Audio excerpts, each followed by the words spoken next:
just yesterday called Soulful Spiritual Awakening. I wanted to create that sacred space to get conversation going, and it was a little scary to do it, to tell you the truth. And I knew because of that, you're on the right path. So Pam, one of your questions earlier, when we're in a safe zone versus when you feel a little bit scared or a little fearful, again, this isn't about walking in a bad neighborhood. This is about yourself growing.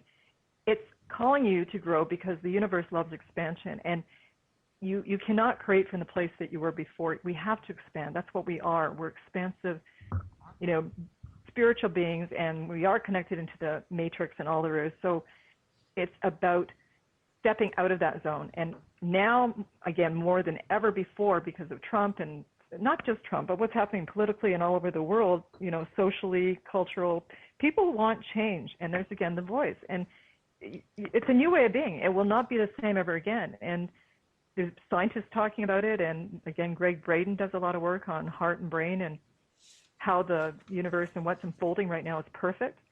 It's about not getting into that fear and that scarcity and that place where a lot of people go. And there will be people that stay in that drama. And yes, do not hang out with them. It's about creating your strong foundation. There's a gentleman that I watched the other week. He was interviewed by Oprah. Wes Moore is his name, and his book is called The Work. And you have to do the inner work, but he's talking about the work in, everything that you created in your life to where you are now. It's all perfect, and it's created the foundation for you now to move forward with the work. And whatever your work is, he has a line, no matter what, when something comes to bump you off in that, no, you do not allow something else to do that. If this is your work and this is your life purpose, you go forth, even if it's not comfortable. So that's where I'm at with my life right now. That's what I'm teaching. I'm only a few steps ahead of helping people get there, but I have a whole source of a lot of treasure in my treasure chest for the years, 30 years as an entrepreneur. But you know what? Isn't that the way to do it, though? I know I've been working on a coaching program that is 3 months long, and I keep trying to work on it without putting it out there. And it finally hit me that I don't know which way to go with it from the first week because it's not out there and the path isn't showing me. And that's the absolute truth. You have to, it doesn't matter if you know what's next right now or not. What's next will show itself. Yes, it will. Because I was putting a lot of investment into my VA and into launching in February there, the Love Blueprint, which is one of my programs. Mm-hmm. And I didn't launch it because I was like, so many people were launching programs in February, like all the big names or whatever, which is great. But I thought, what, do I really want to focus there right now, or do I want to focus with the spiritual awakening? And I took time to look at that, and as the month was going on, I decided, I want to lead with the awakening because that speaks to something bigger that I believe I'm here to do. So what you said there, I've had those same programs. I have programs sitting here and there and everywhere, and it's just, it took me time to get to here and have my own breakthrough. And it was really, when I was tired in the afternoon or something, I went and had a nap. If I wanted to take a walk, I would take a walk. I just really honored myself and did my own type of meditation to really listen to what's unfolding and to honor that. But it didn't happen overnight. Right. That was doing the work. So Moira, I know that there's people that do inner work and there's people that don't. Why do you think that is?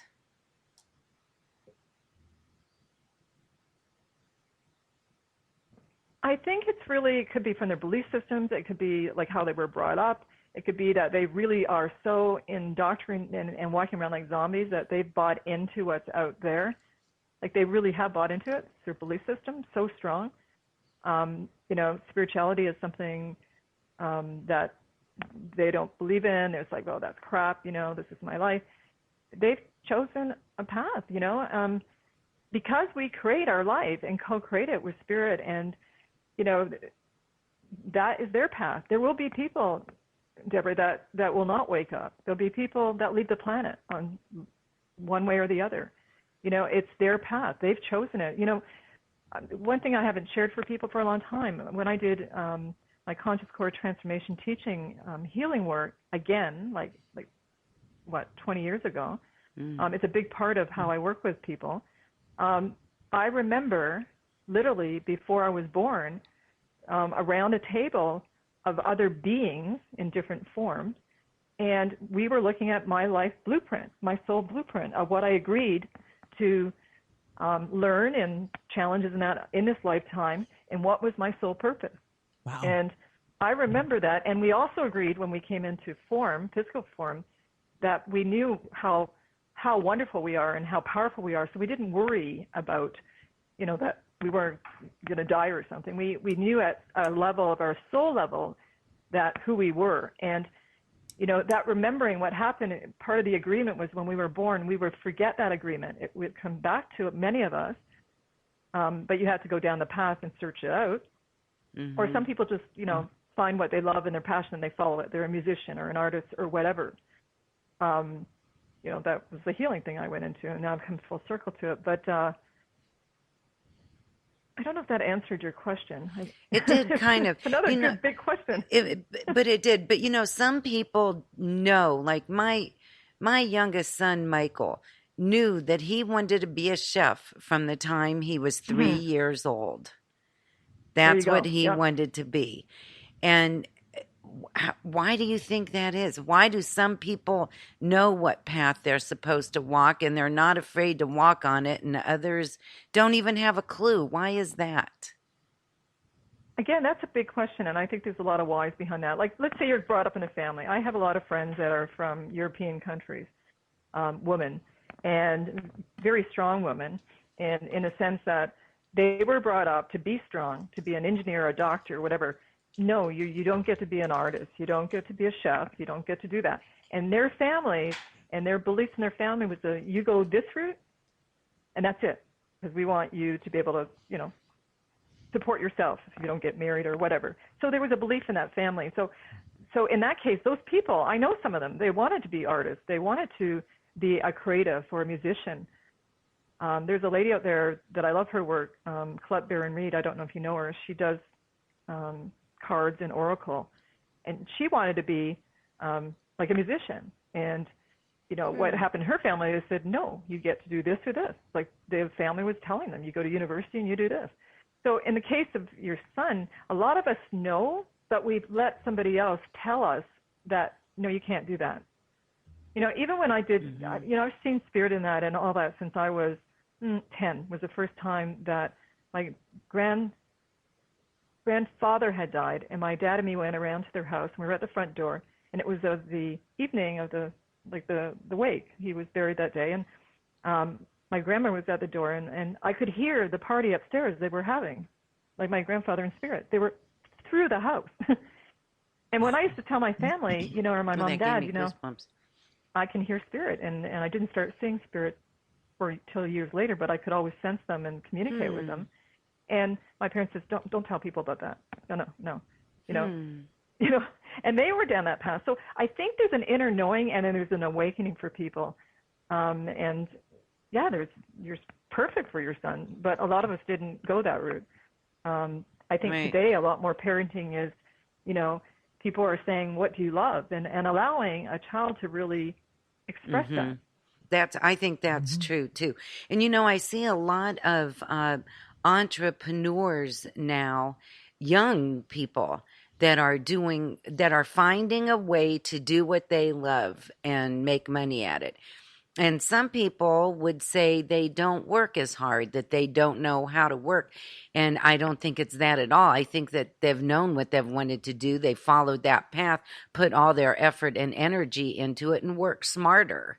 And so it looks like they're not working harder, but who knows how long behind the scenes they prepared for that. I also think that when you're doing something you love, it doesn't seem like you're working. Right.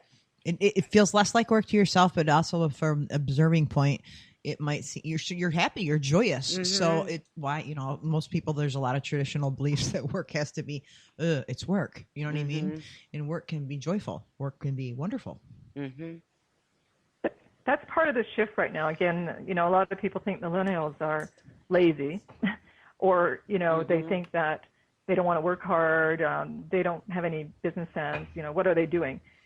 And I even said to Cliff one day, we had a discussion. I said, hey, I wish I was born into the millennials. Yeah. Because back when I was born, even when the Beatles were on TV, I remember watching them on, I forgot his Ed show. Sullivan. But I remember, yes, we were sitting there as a family, and I remember I said, I want to marry Ringo Starr when I grow up, and I just thought it was so cool, right? And it was just, imagine being a millennial. And yes, a lot of them, they may need that help with the business sense. We just met the other day in our Indigo chapter store.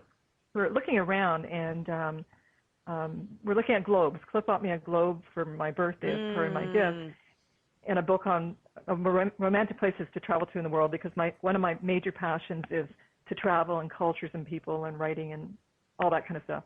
And as we're bringing the globes up, because we went to take one back because it was flipping over, it wasn't balanced right. Huh. So we brought out the different globes, and people started coming over to touch the globes, and I said, hey, we probably could have sold globes today.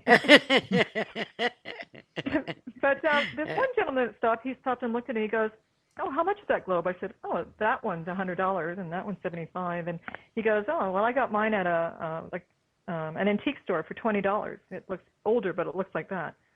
I said, really? Is there antique stores around London? Because I still don't know everything around London. We're 2 years through now. And he goes, yeah. And so we started talking, and we talked about that, like, this is what my husband got me. This is Cliff. Hi, I'm Moira. And we're talking, right? And as it unfolded, we started talking, why did I move to London, or my family? I said it was lifestyle, pay off some debt. There was a lot of different reasons, which is on my site, and I was stressed out to the eyeballs. Like, I wasn't living life anymore. And moving here was the shift and the big decision. My wake-up call, because I was around the corner for a health crisis, and I knew it.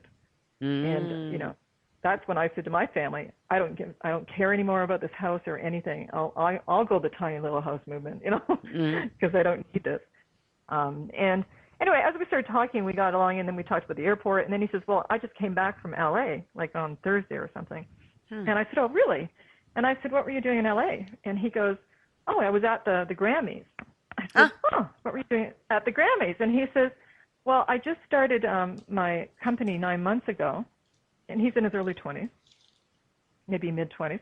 And he says, my candles were accepted, and they all went into the different bags of the celebrities. Oh, my gosh. How cool is that?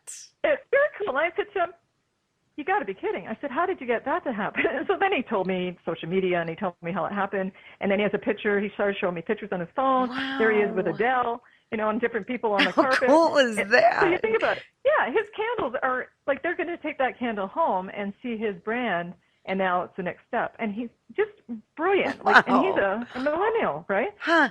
And so then we were talking more. I said, oh, we have to have it. Like, he goes, oh, I'm going back to university to take one course on business because now I'm expanding and I'm not sure how to do that. And just so fun. Like, it's just so fun. And then he's like, I think I'm going to go find a seat now. It's pretty busy. I said, I think you'll find a seat. Yeah, really. Wow. And we both knew that we met him for a reason. We said, oh, when it gets nice, we'll have you over in the deck. Let's, oh, talk fun. and share. And so he's going to be one of my guests on my podcast. Oh, so how everything fun. Like that, yeah. So when you allow things to unfold from that fun, light energy, people's circumstances show up. And it's about paying attention to that too, right? Right. Yep. So and that's, we miss so there. many things. We don't realize that every little thing that happens is a sign or it's there to show us which way to go or which way not to go, or some little miracle is happening, and we don't take the time to appreciate them and be grateful for those little tiny things. Definitely grateful. You know how powerful gratitude is. Yes. And even if you put your hand in your heart, around your heart area, when you're grateful and you're saying and thinking it or saying it aloud, either way, because when you put your hand there, your focus there, your energy, so you're changing the frequency, like, around your heart and your body. So definitely that. And like I said, with the owl, and that book, it's called Animal Speaks with Ted Andrews. it's sitting right here beside me right now. I've had this